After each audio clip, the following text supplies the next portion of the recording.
Hello there and welcome once again. Today I've got a selection of readings from Mr. Gurdjieff on the subject of tempo, which is very interesting, and also some material about the planetary forces that we live under. Yesterday was the full moon, and the full moon and the new moon are like a pulse, a tempo that we are washed in.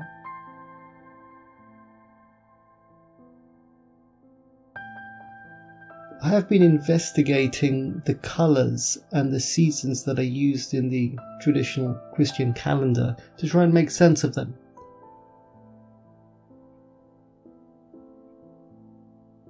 They seem not fully organised and it's not clear what they're trying to do. Certainly one aspect is that during Lent there is a withholding, a fasting, which is coloured blue, feminine. And then in the run-up to Easter there is red, masculine, climbing the mountain. And then there is the resplendent love of Easter itself. Denying, affirming, reconciling. The period of Lent is working against the powerful spring season. Here in Brighton, on the south coast, every morning the seagulls are on the roof doing their special business loudly in front of everybody. That spring, this urge to exercise the senses. And fasting at this time of year, you're tearing against that powerful spring force in order presumably to increase the amount of work,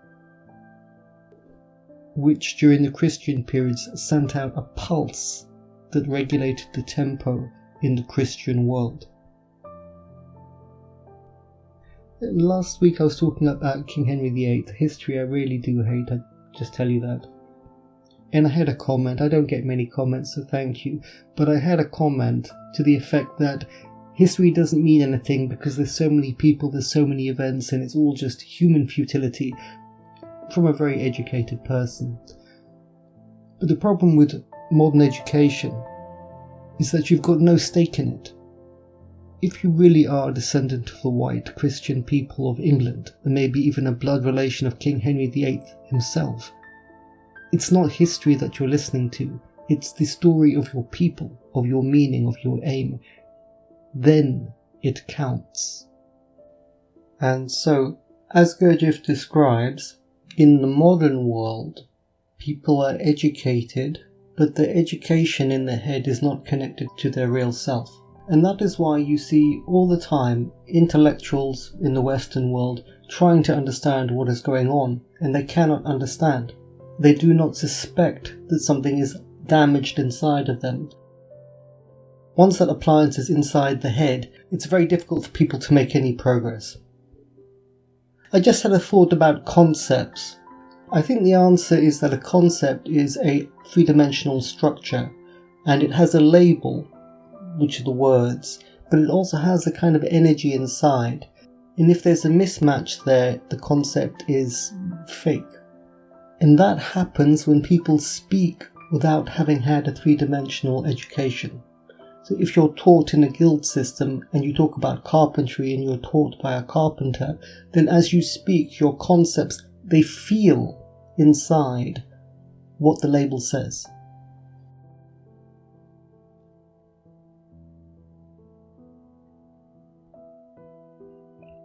Let's get to Gurdjieff talking about the planetary forces that we live under. He says,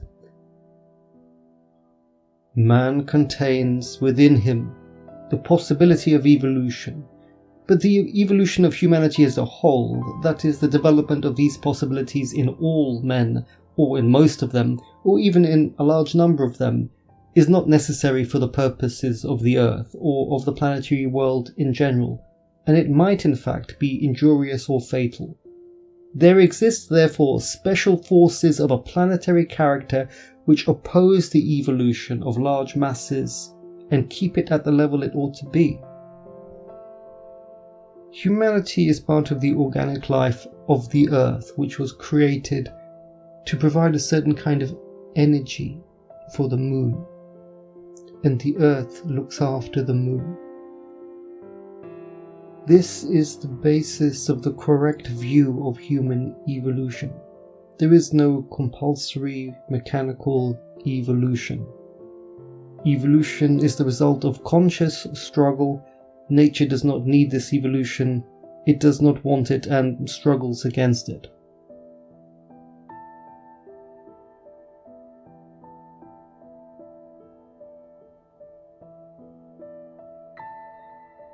When we think about the life of a planet, it's happening at a very much slower rate than our life, over billions of years, and because of that it's hard to have a sense of it living and breathing.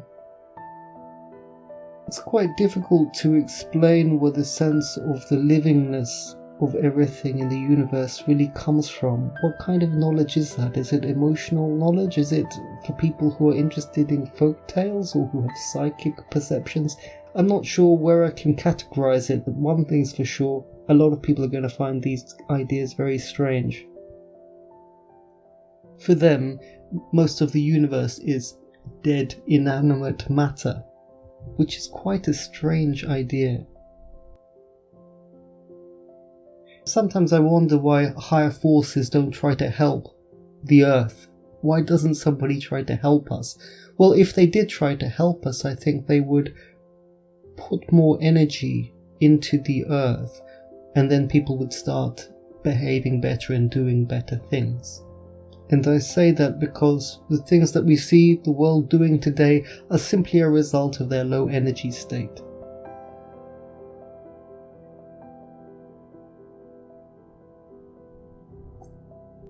Tempo is something I haven't paid a lot of attention to, but Gurdjieff does mention it, and I've pulled out a few texts here.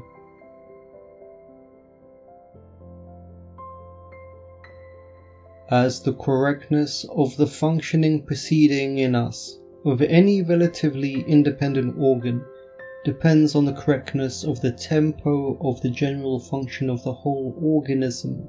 Also, the correctness of our life depends on the correctness of the automatic life of all the other external forms of life arising and existing together with us on our planet. As the general tempo of life on the earth engendered by the cosmic laws consists of the totality of all the tempos both of our human life and also of all the other external forms of life, therefore the abnormalities of the tempo of any one form of life, or even only the disharmony, must inevitably evoke abnormality and disharmony in another form of life.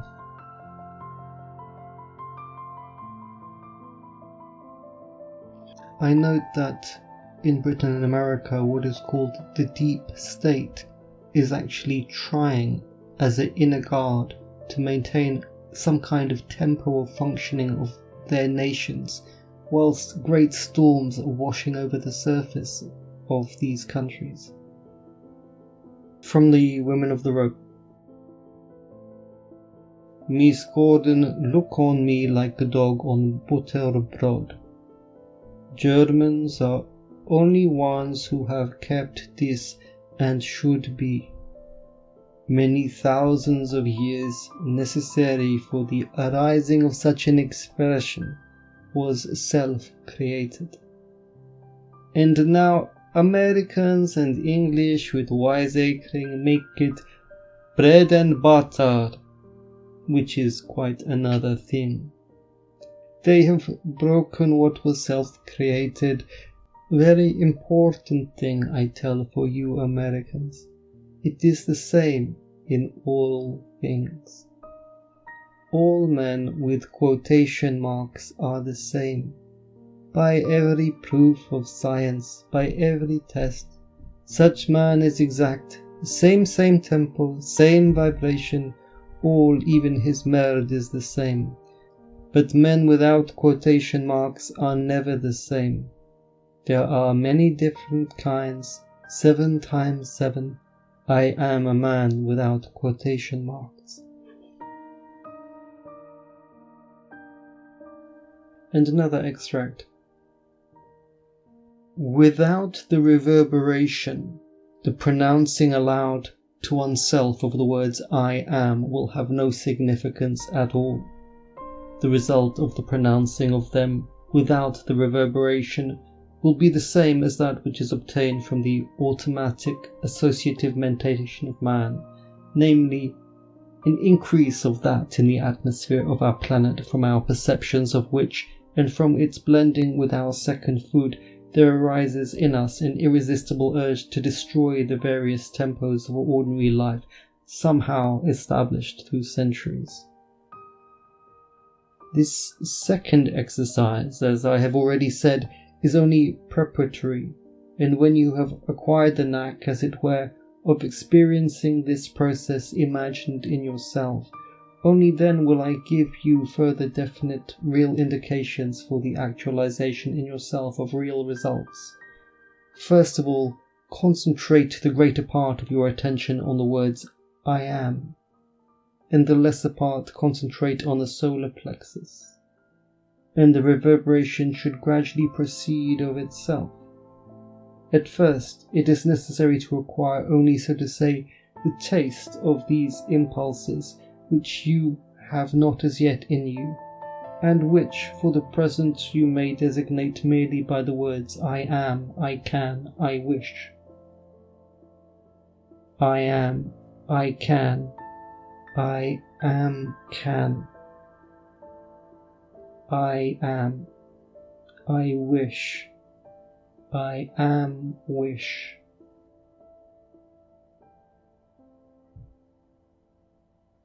This last exercise, I think, has the potential to be very powerful and is of a Christian type, meaning that certain inner psychological directions are given with very small number of words. To turn it into a powerful exercise like any Christian prayer requires not many repetitions. It requires a certain hunger to see what is happening inside, amongst other things.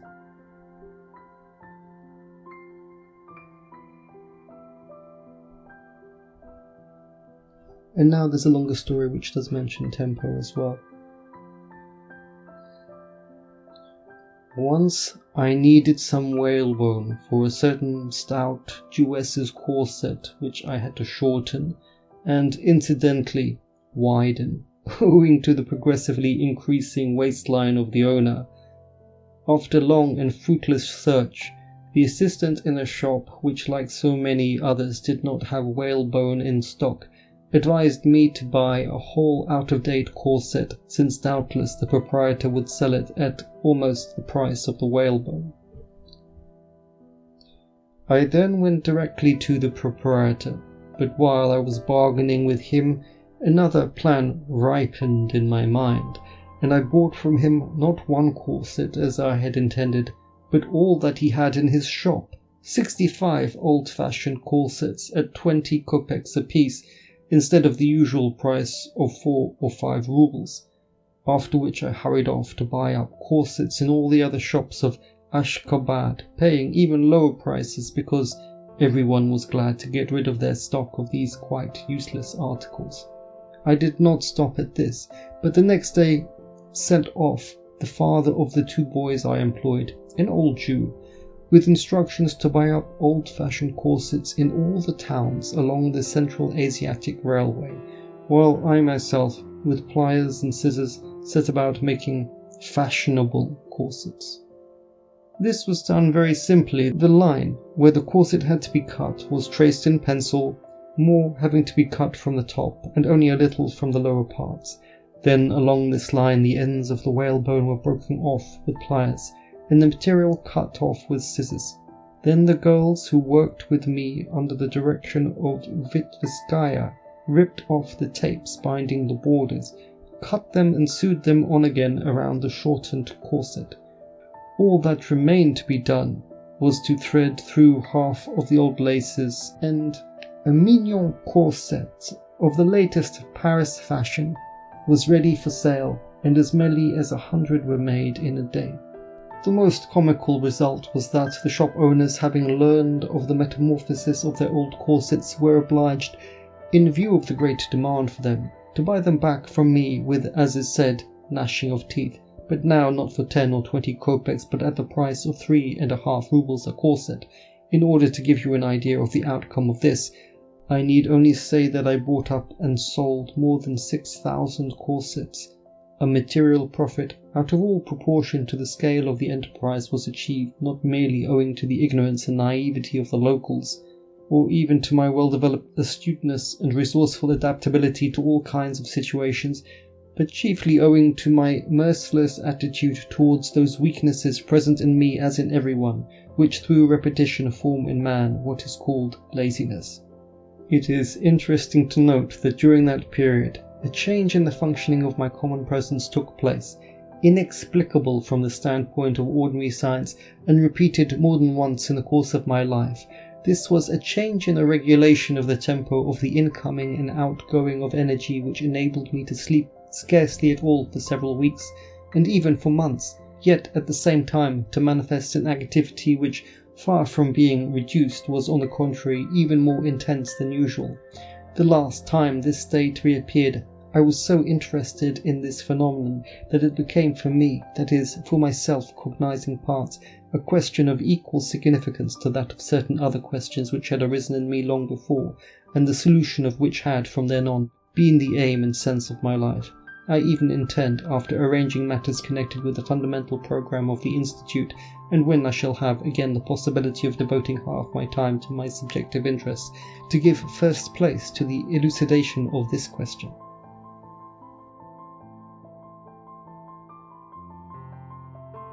Sure sounds like fun, doesn't it? Now I want to change the subject and read something about forces of a planetary character.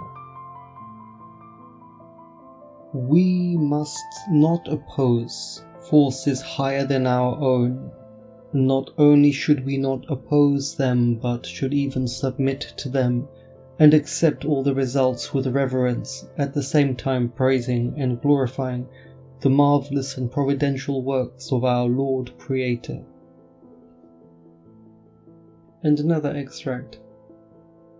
You notice that there are two different times for you, as there are two states, the ordinary state, the habitual state in life, and that state in which you remember yourself.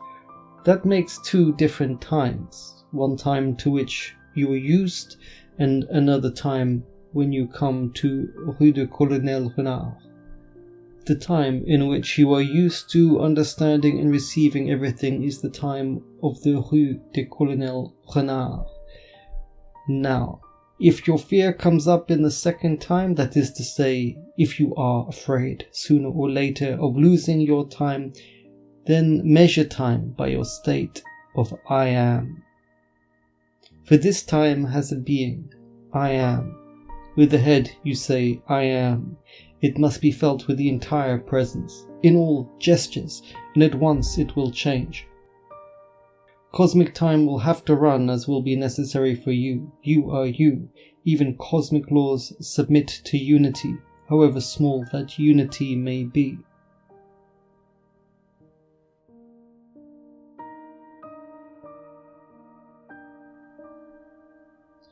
I appreciated Gurdjieff's answer here because it gives a sense that there may be a possibility and may be some hope for us. That if we achieve unity, then good things would happen.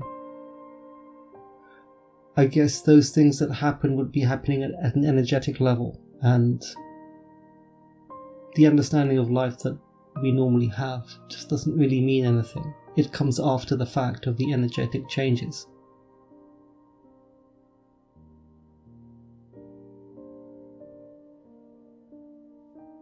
Last week I wasn't feeling so good.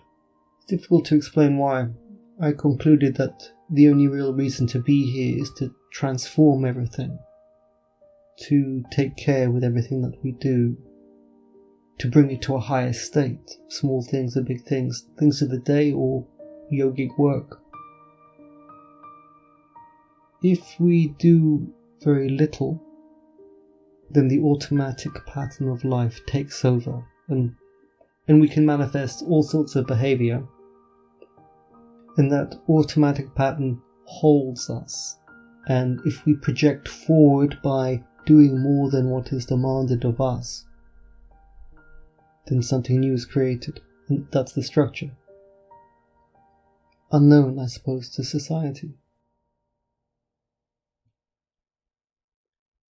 Let me finish by reading a couple of things from Siddhar Meshwar. He says, if you wrestle with a bear in a dream, your victory or failure is irrelevant. The illusion is unconquerable, yet all are engrossed in it. It is an illusion because humanity sees in a broken way. It never sees things properly. And it errs and errs again, and there is no real technical knowledge about what is happening inside. And it's because of the false self, which means all those fragments that are in the third story that mislead people into thinking that they are here, but they're not really here. They have a broken mind, in other words. Humanity exists in a state of a broken, fractured mind. They never see things correctly, and that's why they cannot progress. That is what's called the false self. It's not entirely false. It is made of the energy of the person, formed or broken in many different ways. Even the term the false self, it being incorrect, is a bad sign as to the level of the technical knowledge that human beings have, because it's not entirely false.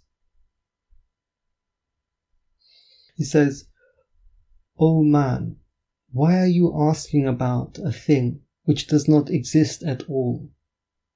That world has not come into existence.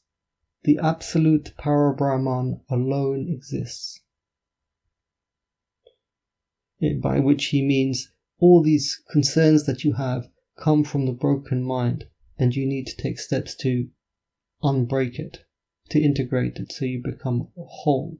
When you're whole, you have a sense of the ascending current. You sense God from a distance, up the hierarchies. You don't know God directly. You just have the sense of the life current, which is enough. That's religion. And because of that, he says the absolute Parabrahman alone exists. But he does not feel Parabrahman itself. He simply feels connected again because he's returned to a state of wholeness.